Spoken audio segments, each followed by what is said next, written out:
주실 줄 믿습니다. 모든 시간 우리 하나님 말씀 보겠습니다. 사무엘상 17장 32절부터 40절까지 말씀 보겠습니다.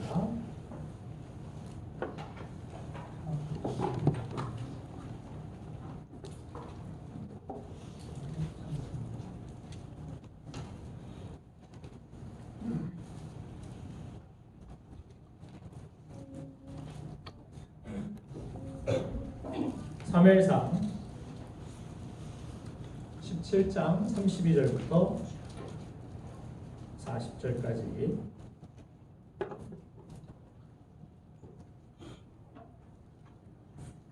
제가 먼저 읽겠습니다. 구약성경 437쪽입니다. 다윗이 사울에게 말하되 그로 말미암아 사람이 낙담하지 말 것이라 주의 종이 가서 저 블레셋 사람과 싸우리이다 하니 사울이 다윗에게 이르되 내가 가서 저 블레셋 사람과 싸울 수 없으리니 너는 소년이요 너는 어려서부터 용사이니라. 다윗이 사울에게 말하되 주의 종이 아버지의 양을 지킬 때 사자나 곰이 와서 양떼에서 새끼를 물어가면 내가 따라가서 물어주시고 그에게서 새끼를 건져내었고 그것이 일어나 나를 해하고자 하면 내가 그 수염을 잡고 그것을 쫓아주려나이다. 주의 종이 사자와 곰도 쳤은즉 살아계신 하나님의 군대를 모욕한 이 할례받지 않은 블레셋 사람이리까 그가 그 짐승이 하나와 같이 되리이다. 또 다윗이 이르되 여호와께서 나를 사자의 발톱과 곰의 발톱에서 건져내셨은즉 나를 이 블레셋 사람의 손에서도 건져내시리이다.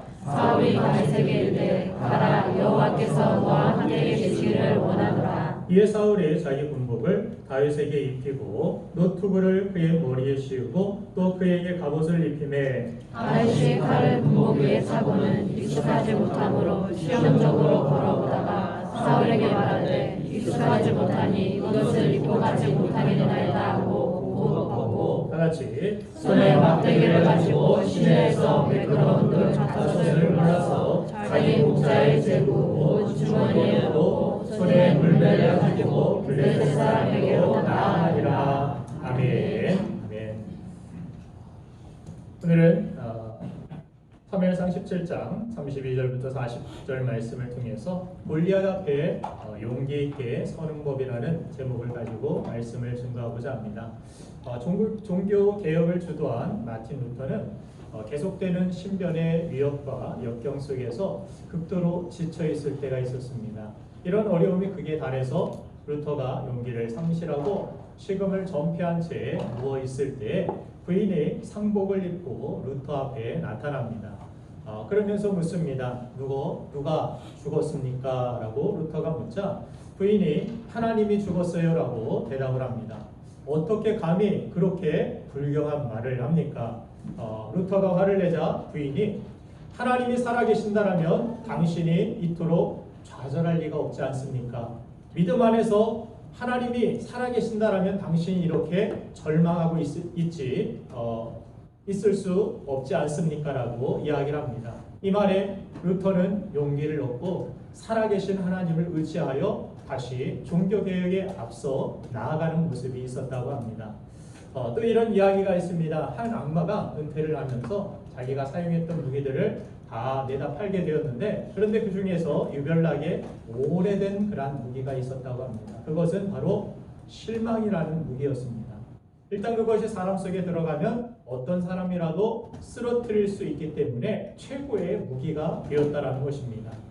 자, 그것은 지금까지도 너무나도 비싸서 팔리지 않고 마귀의 재산으로 계속 내려오면서 우리 오늘 이 시간에도 많은 사람들에게 10년 가운데 너는 이제 끝장이다, 안 된다, 이제는 못 일어난다라고 속삭이고 우리를 공격하는 데 쓰임받고 있다라고 합니다. 여러분들은 하나님의 자녀입니다. 하나님은 여러분의 인생에 대하여서 놀라운 하나님의 계획을 가지고 계시고 각 사람에게 하나님의 소원을 두고 행하시고 계시는 줄로 믿습니다. 그러므로 우리는 마귀의 음성에 귀를 기울일 것이 아니라 오늘도 하나님께서 주시는 말씀을 통하여서 여러분들 결코 포기하지 마시고 어떤 상황 속에서도 이런 도전과 어려움 속에서도 하나님이 주신 용기를 가지고 다윗과 같이 골리앗 앞에 설 수 있는 믿음의 사람들 되기를 간절히 소망합니다. 아멘. 그렇다면 이런 도전과 이런 사단의 공격 속에서 어떻게 용기 있게 골리앗 앞에 우리가 설 수 있는가? 오늘 다윗이 그렇게 소년이고 나이도 어리고 17살 정도 되었으니까 청소년입니다. 청소년이 용사이고 용장인 거구인 이 골리앗 앞에 나간다라는 것은 보통 마음 가지고 보통 배짱 가지고서는 도저히 생각할 수도 없을 그러한 일이었을 것입니다. 그래서 오늘 사울도 너는 뭐라고 이야기합니까? 그 앞에 나가지 말아라. 자, 오늘 33절에 사울이 다윗에게 이르되 내가 가서 저 블레셋 사람과 싸울 수 없으리니 너는 소년이요 그는 어려서부터 용사임이니라. 어려서부터 그는 칼과 창과 싸움에 능한 훈련된 그러한 병사로서 길러진 사람이다. 이 사람은 특수부대 요원이다. 너는 그냥 양치는 소년 아니냐? 소년아, 너는 나이도 어리고 아직 싸움도 안 해보고 너는 경험도 없으니까 골리앗 앞에 나갈 수 없다. 이렇게 두려움에 사로잡힌 사울은 다윗마저도 용기 백배한 다윗에게도 너는 할 수 없다라고 절망하게 만들고 실망하게 만드는 그런 말을 하고 있다라는 것입니다. 인생은 모험이라고 합니다. 한 번밖에 없는 인생이기 때문입니다. 누구도 가보지 않은 길입니다. 여러분들이 미래를 가보지도 않았고 앞으로 우리의 인생길에서 어떤 길이 열려질지 어떤 길이 나타날지 또 어떤 위협들이 어떤 골리앗들이 우리 앞에 서게 될지 모르기 때문에 우리의 인생은 모험이라 이야기할 수 있는 것입니다.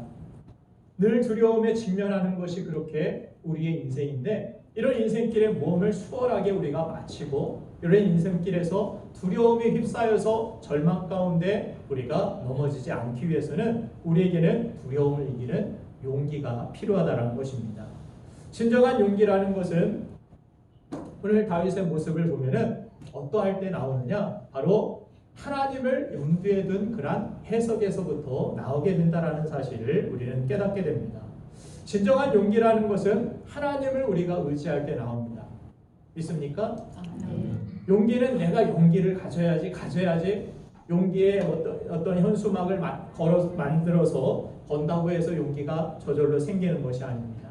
진정한 용기라는 것은 하나님을 믿는 믿음이 있을 때 우리가 용기가 주어지게 된다는 것입니다. 이 아침에 여러분들 용기를 하나님께서 주시길 원합니다. 자, 다윗이 골리앗 앞에 용기를 가지고 나아가서 이 소년 다윗이 골리앗을 무찌를 수 있었던 그 이유는 첫 번째가 바로 믿음의 해석을 가지고 있었기 때문이라는 사실입니다. 여러분들 두려움의 반대말이 무엇인지 아십니까?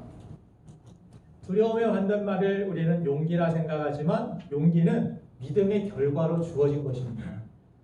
두려움의 반대말은 원래 바로 믿음이라는 것입니다. 믿음이 있으면 두려움이 없습니다. 그러나 믿음이 없으면 두렵습니다. 뭔가 믿을 만한 것이 있어야 우리 미래가 두렵지 않을 텐데 죽으면 어떡하지? 죽음 이후에는 무엇일지? 내가 무엇을 의지할 것이 없고 무엇을 신뢰할 만한 믿을 만한 것이 없을 때 우리는 두려워합니다. 여러분들이 은행에 돈을 많이 맡겨 놓았을 때 그 은행이 신뢰할 만한 믿을 만한 은행이 되지 않으면 우리는 항상 소조할 것입니다. 우리가 맡겨둔 돈이 다 은행과 함께 망해서 사라지는 것은 아닌가? 뭔가 믿을 만한 것이 없으면 두려움이 생기게 됩니다. 성경은 그래서 두려움에는 형벌이 따른다 말씀하면서 사랑에는 두려움이 없나니 사랑은 두려움을 내어 쫓는다라고 말씀합니다. 우리는 무엇을 믿는 것입니까? 하나님의 사랑을 믿는 것입니다. 하나님이 나를 사랑하시고 그 사랑을 십자가에서 확증시켜준 그 십자가의 사랑을 하나님의 사랑을 믿는 사람들입니다. 하나님은 여러분들을 사랑하사 독생자까지도 주시고 모든 것을 내어 주시기까지 우리를 사랑하시는 줄로 믿습니다. 하나님이 나를 사랑하신다는 사실, 이 진리, 변함없는 영원한 불변한 하나님이 나를 사랑하신다는 때에 따라서 나를 사랑했다 안 사랑했다가 아니라 내가 죄인 되었을 때도 나를 여전히 사랑하시는 그 사랑으로 나를 사랑하시는 그 사랑을 믿기 때문에 우리는 두려움 없이 그 사랑으로 나를 향하여서 모든 것들을 내어주시고 또한 그 사랑으로 나를 구원하여 주셨을 뿐만이 아니라 내가 죽어도 영원한 생명을 얻게 하신, 영원한 부활의 영광을 약속하여 주신, 그리고 죽어서도 영원한 이 세상보다 더 귀하고 더 복된 하나님 나라에 갈 수 있는, 천국을 유업으로 얻을 수 있는 축복을 하나님은 우리에게 약속하시고 허락해 주신 줄로 믿습니다. 우리는 이것을 믿는 것입니다. 다윗은 믿었습니다. 다윗은 많은 사람들이 두려워하고 많은 사람들이 하나님이 이스라엘 백성들과 함께 계심에도 불구하고 그 하나님을 믿지 못하였습니다. 그저 눈에 들어오는 대로 환경을 믿었고 세상의 것들을 믿었고 세상의 것들만을 눈에 보이는 것만을 바라보고 살아가니까 어떻게 합니까? 좌절하게 됩니다. 골리앗이 나타났을 때 보이는 것들만을 바라보고 보이는 것들만을 믿고 신뢰했던 사람들은 다 절망하게 됩니다. 실망하게 됩니다. 우리가 절망하는 이유도 마찬가지입니다. 보이는 사실, 보이는 현상, 이것만을 우리가 판단하고 분석하기 때문에 골리앗이 얼마나 큰 창이 있는지, 골리앗이 얼마나 큰 갑옷을 입고 칼을 들고 방패를 가지고 있는지, 나는 얼마나 초라하고 부족한 것을 가지고 있는지 눈에 보이는 것만을 가지고 바라보고 평가하고 판단하고 있으니까 두렵기만 합니다. 초라해 보이기만 합니다. 아무 힘도 없는 것 같습니다. 그러할 때가 하나님께서 일하실 때인데 우리는 이 두려움에만 젖어서 하나님도 생각하지 못하고 그저 내가 가진 무기, 내가 가진 환경, 내가 당한 상황들, 이것만을 분석하기에 바쁘고 우리의 모든 시선이 거기에만 집중되어 있을 때가 많이 있다는 것입니다. 그러할 때 믿음의 해석을 할 수 없습니다. 우리는 현실만을 판단하고 해석할 것입니다. 이렇게 됐으니까 망할 거야. 이렇게 됐으니까 끝일 거야. 이스라엘 백성들 다윗 빼놓고는 다 이런 생각에 젖어 있었습니다. 우리는 도저히 골리앗 앞에서 살아남을 수 없을 거야. 우리는 이 전쟁에서 반드시 패배할 거야.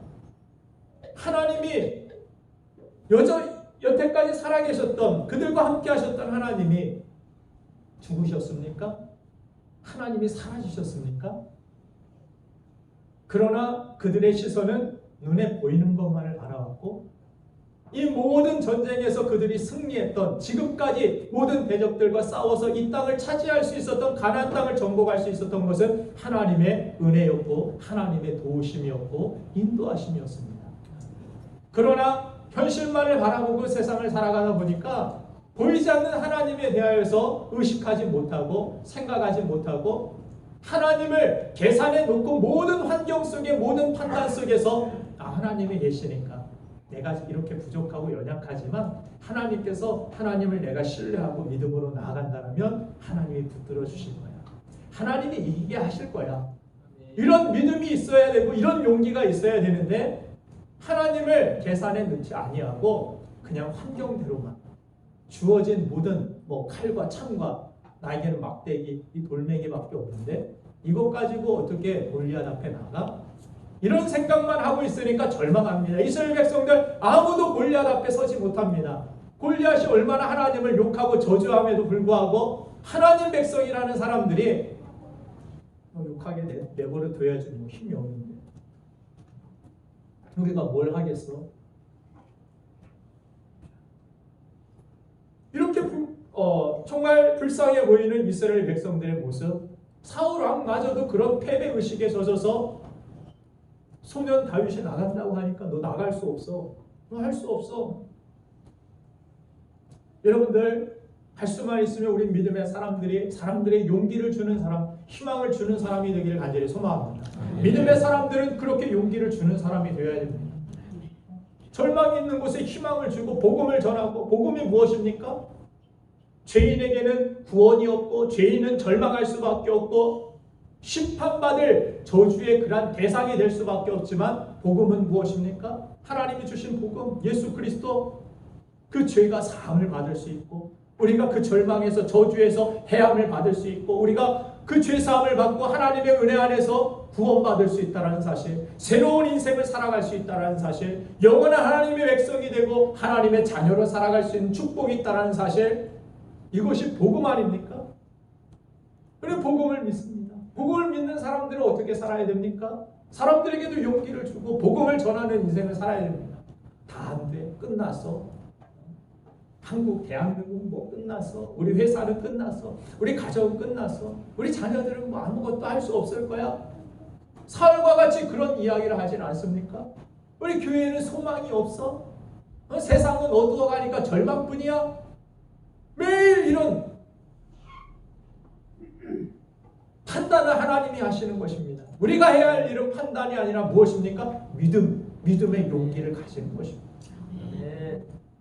하나님을 믿고 하나님을 믿음으로 해석하는 것입니다. 골리앗과 같은 그러한 세상 앞에 다윗과 같은 우리가 살기가 만만치 않을 것입니다. 그런 세상 앞에서 골리앗 앞에서 우리는 항상 좌절하고 우리가 뭘 할 수 있어? 우리 교회가 뭘 할 수 있겠어? 내가 믿는다라고 내가 기도한다고 뭐가 되겠어? 항상 절망하고 항상 부정적인 이란 마귀가 던져주는 그런 이야기에 우리가 사로잡혀서 이 전쟁이 있기 전에 40일 동안을 골리앗이 앞에 나와가지고 하나님을 저주하고 이스라엘 백성들 앞에 욕하고 그들을 두렵게 했다라고 성경은 기록합니다. 40일이면 충분히 그런 부정적인 말들에 대하여서 그들의 마음이 사로잡히기, 익숙해지기 쉬운 그러한 시간이라고 생각합니다. 40일 정도 매일같이 그런 이야기를 골리앗이 나와가지고 이야기했을 때 하나님이 어디 계시냐? 내 앞에 설 수 있는 사람이 누구냐? 너희들 다 질 수밖에 없고 패배자가 될 수밖에 없다. 항복하고 다 그냥 나와라. 우리 피 흘릴 필요 없다. 왜 항복하기만 하면 우리가 받아주겠다. 그런 말을 계속 듣게 되니까 그래서 성경은 골리앗은 싸움을 도두는 사람이라고 이야기합니다.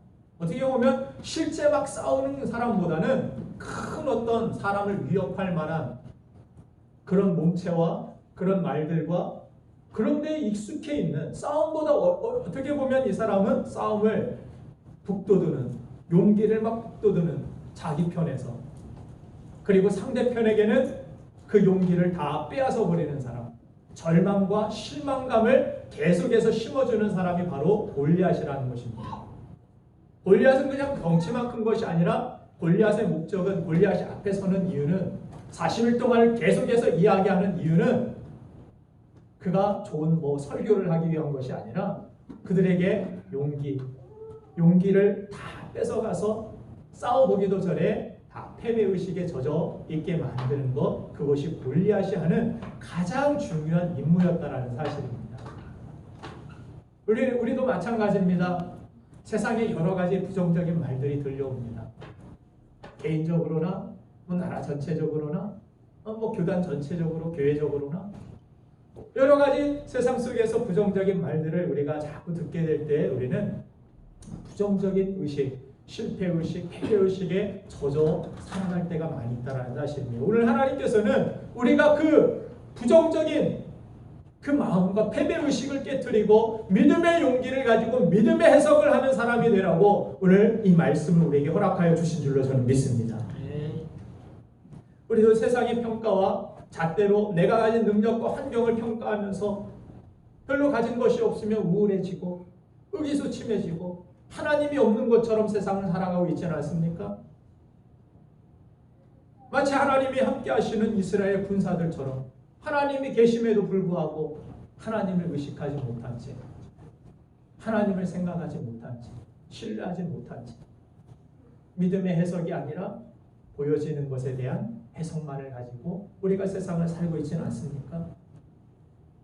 그래서 믿음이라는 것은 하나님을 통해서 해석하는 능력이라고 저는 그렇게 풀어서 설명을 해드리고 싶습니다.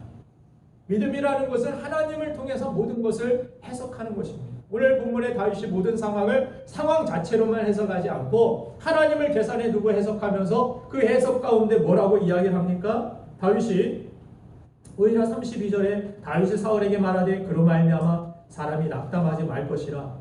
오히려 다윗이 소년이 왕에게 나가서 낙담하지 마십시오. 낙담하지 않는 것이 가장 중요합니다. 싸워보기도 전에 낙담하면 이미 진 것입니다. 그 전쟁은. 그러나 사울에게 이 이야기를 하고서 다윗이 계속해서 해석을 하면서 36절 말씀에 주의 종이 사자와 곰도 쳤은지 살아계신 하나님의 군대를 모욕한 이 할례 받지 않은 블레셋 사람이니까 그가 그의 짐승이 하나와 같이 되리이다. 골리앗으로 보지 않고 골리앗을 뭐라고 해석하고 있습니까? 짐승의 하나입니다.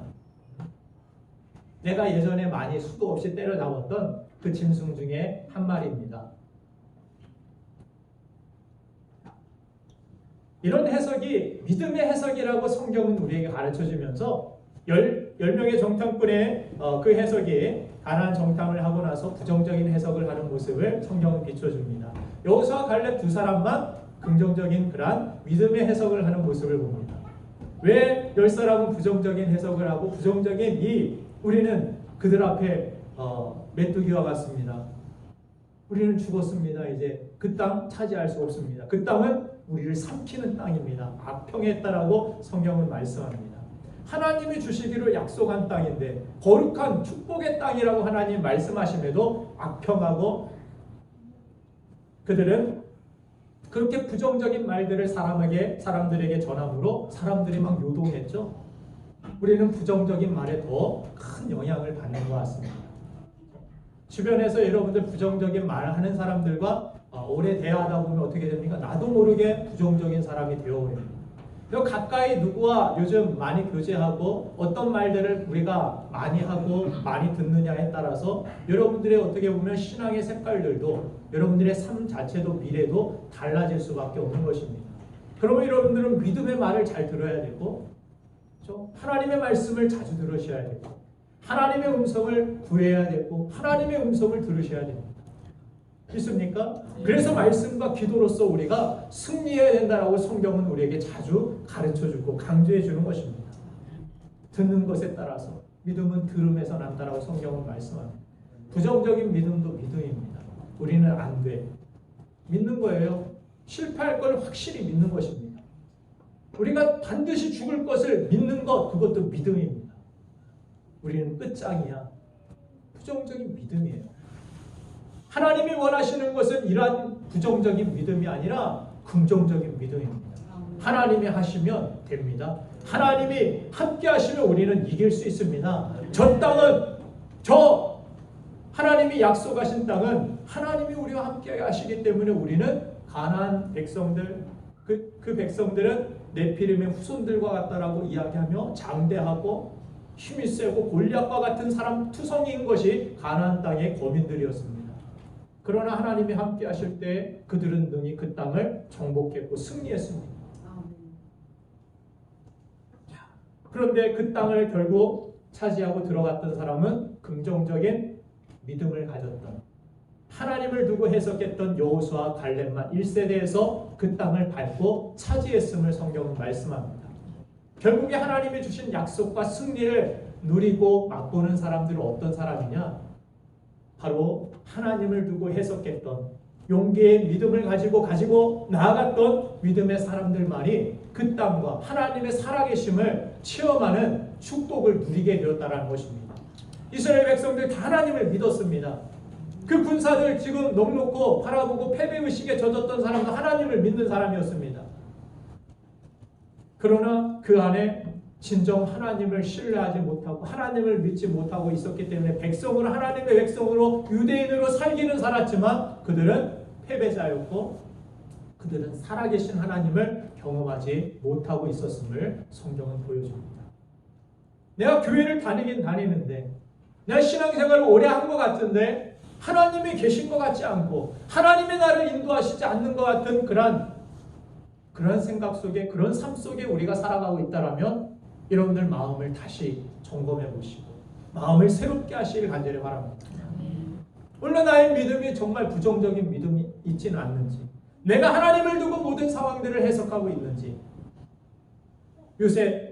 요셉의 삶을 바라봐도 그렇습니다. 하나님 없는 것처럼 살았다라면 요셉은 딱 죽고만 싶은 그런 삶을 살았다라고 성경은 기록하고 있습니다. 형제들에게 팔렸고 노예로 살면서 정직하게 살려고 하나님의 말씀대로 살려고 하나님 앞에 죄 안 짓고 살려고 여주인 말을 거절했다가 그는 어떻게 됩니까? 하나님 말씀대로 살았더니 더 힘들어졌습니다. 삶이 어려워졌습니다. 감옥에 들어가게 되었습니다. 그런 가운데서도 감옥에서도 누구를 도와줬지만 그 도움이 나에게 손으로 다가오지 않는 것 같습니다.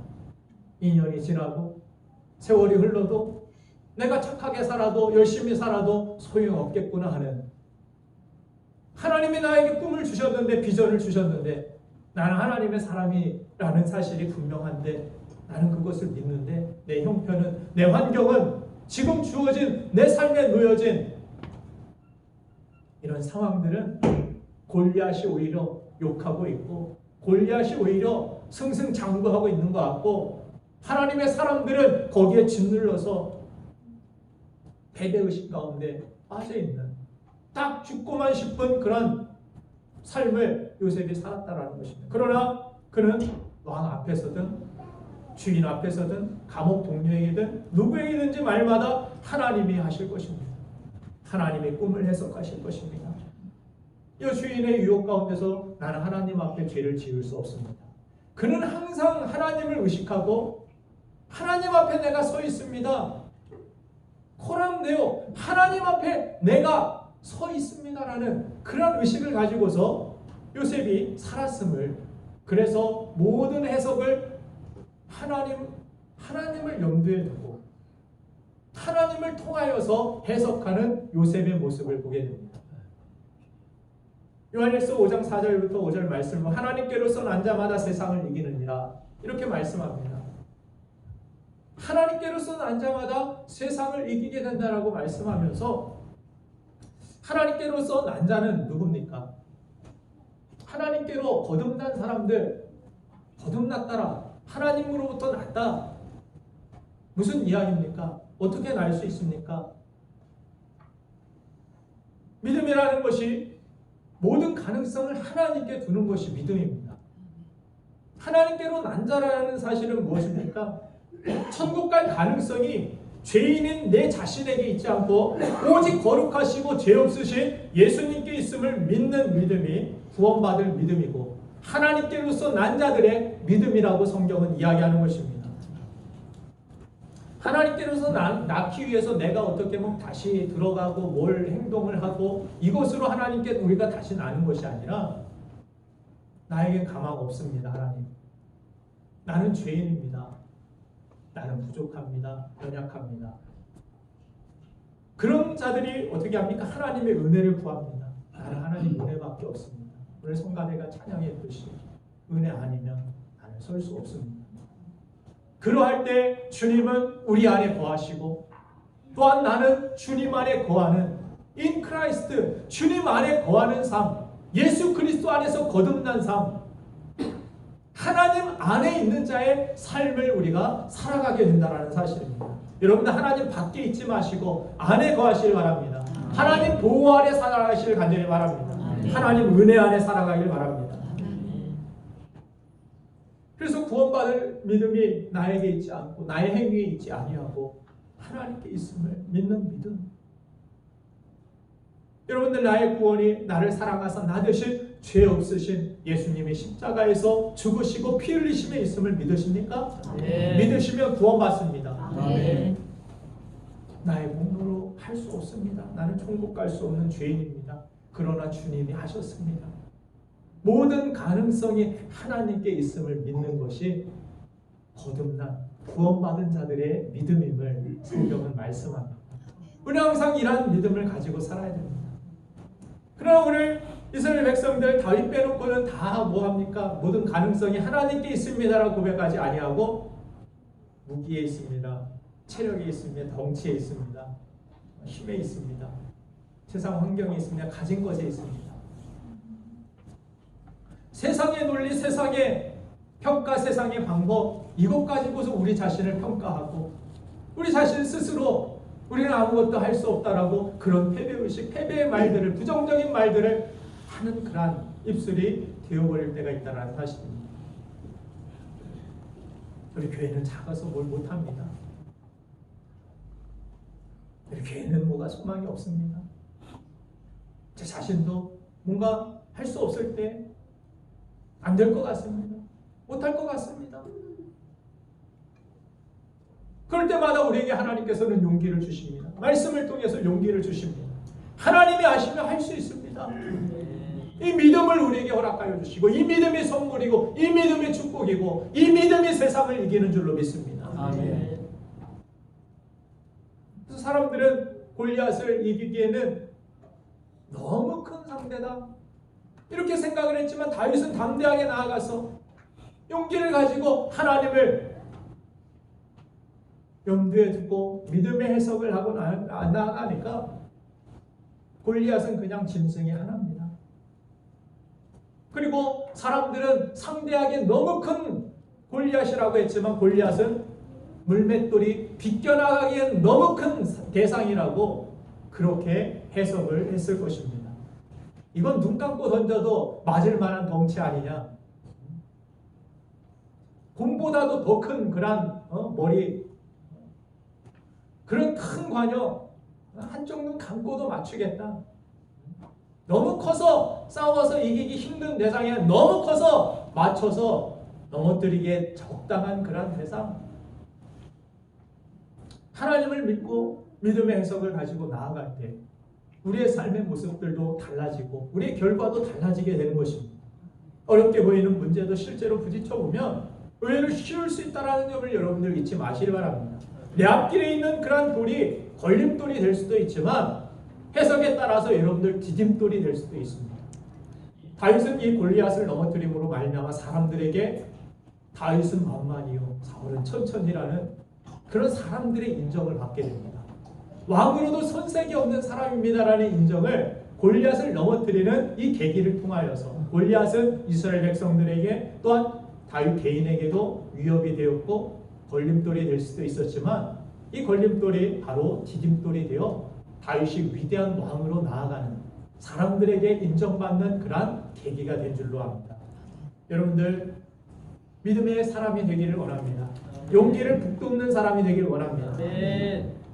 믿음의 해석을 하는 사람이 되기를 원합니다. 여러분들 앞에 놓여있는 그러한 걸림돌들이 여러분들 믿음의 간증이 되어지기를 주님의 이름으로 축원합니다. 질병의 문제가 되었든 경제적인 문제가 되었든 인간관계의 문제가 되었든 어떤 관계에 어떤 어려움, 어떤 골리앗이 여러분들 앞에 설지 모르겠습니다. 지금 서 있는지도 모르겠습니다. 나는 할 수 없어. 이 골리앗 때문에 나는 넘어질 거야. 나는 안 될 거야. 할 수 없을 거야 라는 그런 골리앗이 던져주는 메시지에 귀를 기울이지 마시고 오늘 하나님께서 주시는 말씀, 이 복음에 귀를 기울이시고 하나님이 함께 하시면 할 수 있습니다. 하나님이 함께 하시면 나는 능히 승리할 수 있습니다. 하나님이 이루실 것입니다. 하나님이 하실 것입니다. 이런 믿음의 해석이 다윗에게 있었기 때문에 용기 있게 골리앗 앞에 다윗은 설 수 있었던 것입니다. 두 번째, 이 믿음의 해석을 가지고 우리가 골리앗 앞에 서기 위해서 이 용기를 가졌으면 어떻게 됩니까? 싸움을 싸워야 됩니다.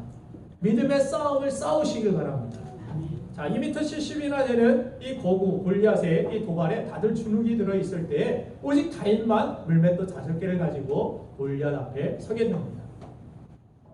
다윗이 없었다라면 정말 이스라엘 백성들이 어땠을까 정말 생각만 해도 아찔한 그러한 상황 결과가 상상이 됩니다. 그런데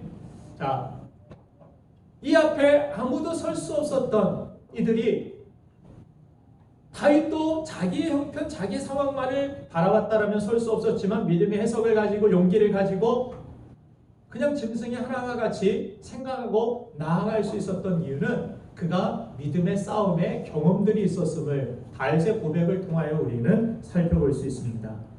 다윗이 오늘 34절 말씀부터 읽어보면 34절 35절에 보니까 다윗이 사울에게 말하되 주의 종이 아버지의 양떼를 지킬 때 사자나 곰이 와서 양떼에게 새끼를 물어가면 내가 따라가서 그것을 치고 그 입에서 새끼를 건져내었고 그것이 일어나 나를 해하고자 하며 내가 그 수염을 잡고 그것을 쳐 죽였나이다. 사울이 너 안 돼. 너 소년이라 안 돼. 쟤는 용사고 쟤는 특수부대 요원이고 너는 그냥 양치는 소년 아니냐. 했더니 이 다윗이 이야기를 합니다. 나는 양만 치는 목자가 아니라 양에게 사자가 달려들었고 곰이 찾아왔고 그렇게 있을 때 나는 사자와도 싸웠습니다. 곰과도 싸웠습니다. 내게 맡겨진 것들을 지키기 위하여서 나는 최선을 다해서 싸웠던 싸움의 경력들이 있습니다. 그리고 저 골리앗도 그 짐승의 하나와 같습니다. 내가 여태까지 그 싸움에서 싸웠을 때 하나님은 그 사자의 입에서 나를 건져주셨고 여호와 하나님께서 오늘 37절에 보니까 다윗이 이르되 여호와께서 나를 사자의 발톱과 곰의 발톱에서 건져내셨은즉 나를 이 블레셋 사람의 손에서도 건져내시리이다. 이 믿음의 용기가 어떻게 생기게 되느냐? 믿음의 용기라는 것은 용기를 가져야지. 물론 이런 믿음은 들음에서 나기 때문에 이것이 시작입니다. 그런데 분명한 확실한 용기가 언제 생기느냐? 싸워볼 때. 싸워보고 나니까 별거 아니네. 이거 죽을 만한 일도 아니었네. 지나고 나니까 이거 별것 아니었네. 내가 괜히 걱정했네. 그런데 많은 사람들이 싸워보지도 아니하고 물러서기 때문에 피하기 때문에 이런 용기를 갖지 못하고 다음에 더 큰 골리앗이 나타나면 여기에서 우리는 달아나고 포기하고 잠수하고 나 못하겠습니다라고 그런 연약한 우리 하나님의 영광을 나타내지 못하고 하나님이 없는 것 같은 인생을 살아가게 된다는 것입니다.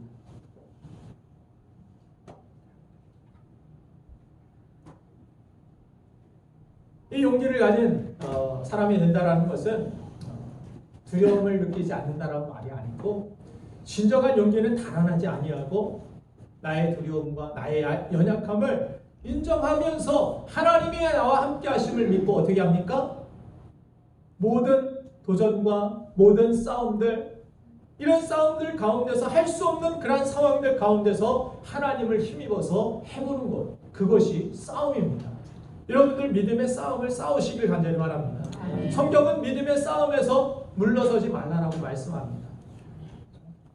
믿음의 방패 우리가 말씀의 껌을 가지고 믿음의 흉배를 가지고 우리가 하나님의 말씀을 가지고 앞으로 전진하여 나아갈 때 하나님께서 우리에게 진정한 승리를 허락하여 주실 것을 분명히 약속하여 주십니다. 그런데 전신갑주를 입으라는 이 말씀에서 뒤로 돌아서면 우리는 아무것도 없습니다. 뒤에 등에다가 뭐를 붙여라 우리가 머리에 뒤에 무엇을 방어해라 이런 말씀은 성경에 아무것도 없습니다. 믿음의 싸움은 물러서지 아니하는 것이기 때문입니다. 싸움에서 물러서면은 우리는 물러서면 내가 기뻐하지 않는다라고 하나님 말씀하시는 것은 하나님은 우리에게 용기를 주시고 다윗과 같이 우리 앞에 다가오는 도전들, 문제들, 어려움 속에서 내가 포기해버리고 좌절해버리고 나 모르겠습니다라고 때려치는 것이 아니라 양 한 마리 그거 잡아먹고 사자 배부르면 다른 양 살려주겠지 하고 그렇게 포기하고 무책임하게 사는 것이 아니라 믿음의 싸움이라는 것은 할 수 없을 때 그 양새끼 한 마리 건지기 위하여서 사자 그 입을 벌려가지고 그 입에서 어린 양을 구출해내고 그 싸움에서 싸워 나아가는 다윗의 고백과 같이 내게 있는 그러한 믿음의 싸움을 싸워 나아가는 것 싸움의 모습들이 여러분들의 삶 가운데 있어야 된다는 것입니다. 싸움이 오면 피하면 되지 포기하면 되지 물러서면 되지 안 하면 되지 이게 아니라 믿음의 싸움이 왔을 때 그때가 뭐 하는 것입니까? 용기가 길러지는 시간입니다. 싸워보니까 괜찮네. 그 다음에 골리앗이 왔을 때도 싸워볼만 하네 뭐. 거기에서 우리가 하나님의 영광을 나타낼 수 있고 거기에서 믿음의 승리를 우리가 맛볼 수 있다는 사실입니다. 그러나 우리는 대부분 많은 부분 골리앗과 같은 문제가 찾아오면 어떻게 합니까? 못하겠습니다. 안 하겠습니다. 나는 큰 창이 없어서 못해요. 이 큰 창 만들러 나는 돈을 벌러 가야겠어요. 내가 승리하지 못하는 이유는 돈 때문입니다. 내가 건강에 적신호가 왔습니다. 나는 건강 지키기 위하여서 나는 하나님 앞에 예배의 시간, 이 시간이 힘듭니다. 어렵습니다. 그러니까 예배 못 드리겠습니다. 물론 육신적으로 너무 앉아있을 수도 없어서 그런 분들도 계십니다. 그분들은 이해합니다. 할 수 있음에도 불구하고 우리가 최선을 다해서 나아가지 못하고 싸우려 하지 못하고 그저 다 마치 이스라엘 백성들이 모든 공격에 대하여 무방비하고 그냥 포기하듯이 욕하면 욕해, 할 수 없어. 이런 식으로 우리가 용기를 주셨음에도 말씀을 주셨음에도 싸우려 하지 않을 때 우리는 그 싸움에서 결코 승리할 수 없다라는 사실을 오늘 성경을 통해 우리는 배우게 되는 것입니다. 그래서 믿음으로 싸운다라는 것은 예배드릴 상황이 아닌데도 불구하고 예배를 드리는, 순종할 만한 상황이 아닌데도 순종하는, 헌신할 상황이 아닌데도 헌신하는. 성경에서 보면은 다 그렇습니다. 하나님의 기적이 나타나고 하나님의 승리와 영광이 나타나는 곳은 그냥 현실적으로 다 풍부해서 다 모든 것이 환경이 좋아서 하나님의 뜻이 이루어진 것이 아니었습니다. 오히려 십자가에서, 오히려 들판에서 아무에게도 5,000명 이상 먹을 것을 줄 그러한 시스템과 그런 상황이 아니었을 때 앞에 가로막혀서 내가 예수님께 찾아갈 수 없을 그 상황 속에 모든 것이 부족하고 결핍되고 어렵고 할 수 없고 여리고성 앞에서 그들은 그 성을 넘을 수 없고 광야에서 먹을 것이 없고 그 상황 속에서 하나님을 신뢰하는 믿음을 가지고 하나님이 기뻐하시는 뜻을 해볼 때, 하게 될 때 나 못해, 이러니까 안 돼, 이게 아니라 여기에서 하나님이 기뻐하시는 뜻을 붙들고서 할 수 없는 어려운. 전에 우리 성가대 집사님이 목이 완전히 가셨어요.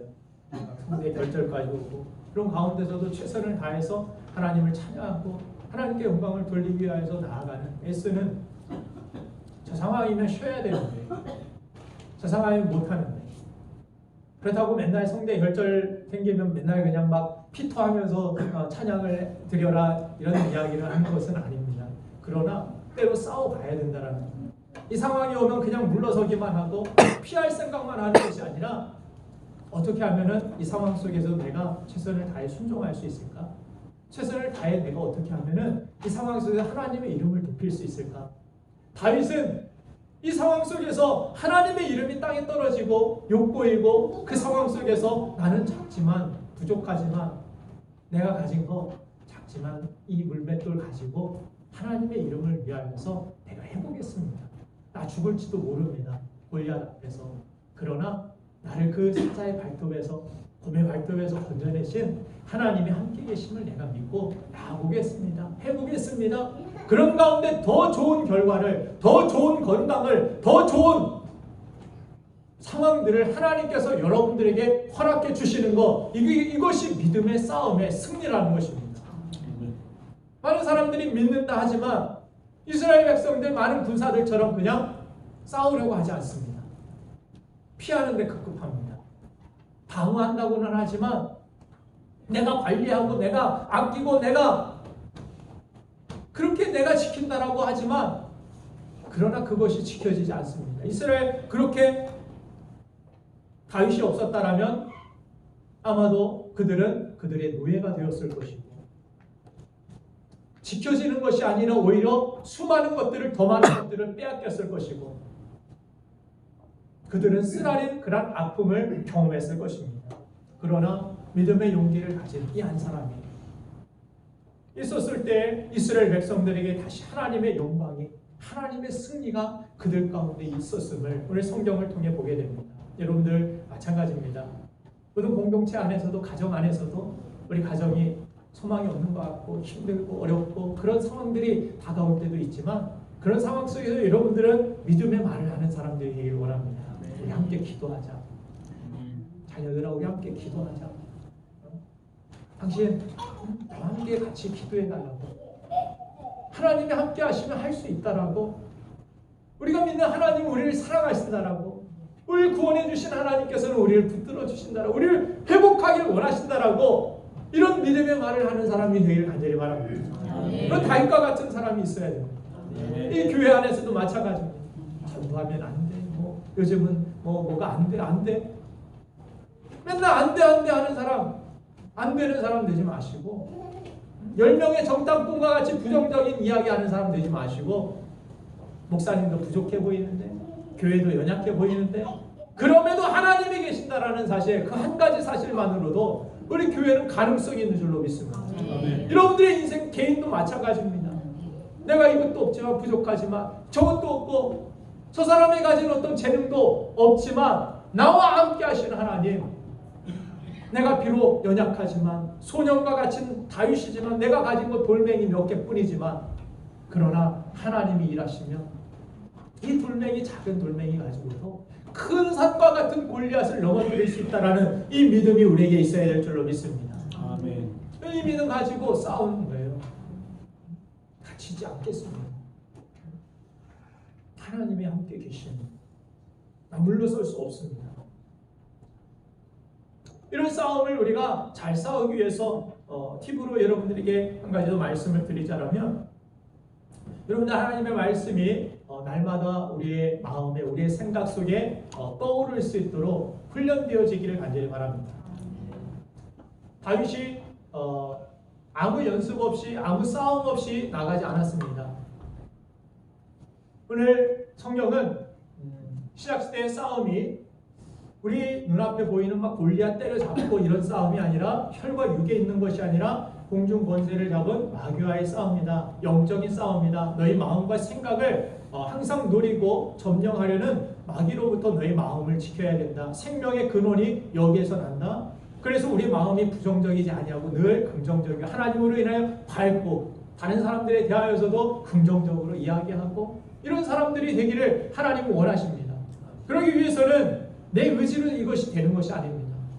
우리는 날마다 하나님의 말씀 앞에 나아가야 되고, 말씀으로 나의 영혼에 그 말씀이 떠오를 수 있도록, 내 마음속에 생각날 수 있도록, 말씀이, 여러분들 하나님의 말씀이 익숙해지는 때까지 그냥 무엇을 생각해도 내 생각만 있는 것이 아니라, 세상의 생각만 떠오르는 것이 아니라, 세상의 계산만 있는 것이 아니라 하나님의 말씀이 같이 떠올라서 하나님의 말씀이 여러분들의 영혼을 비추고 여러분들의 길을 비출 수 있도록 말씀이 모든 삶 속에 떠오를 수 있는 그런 연습들이 필요하다는 것입니다.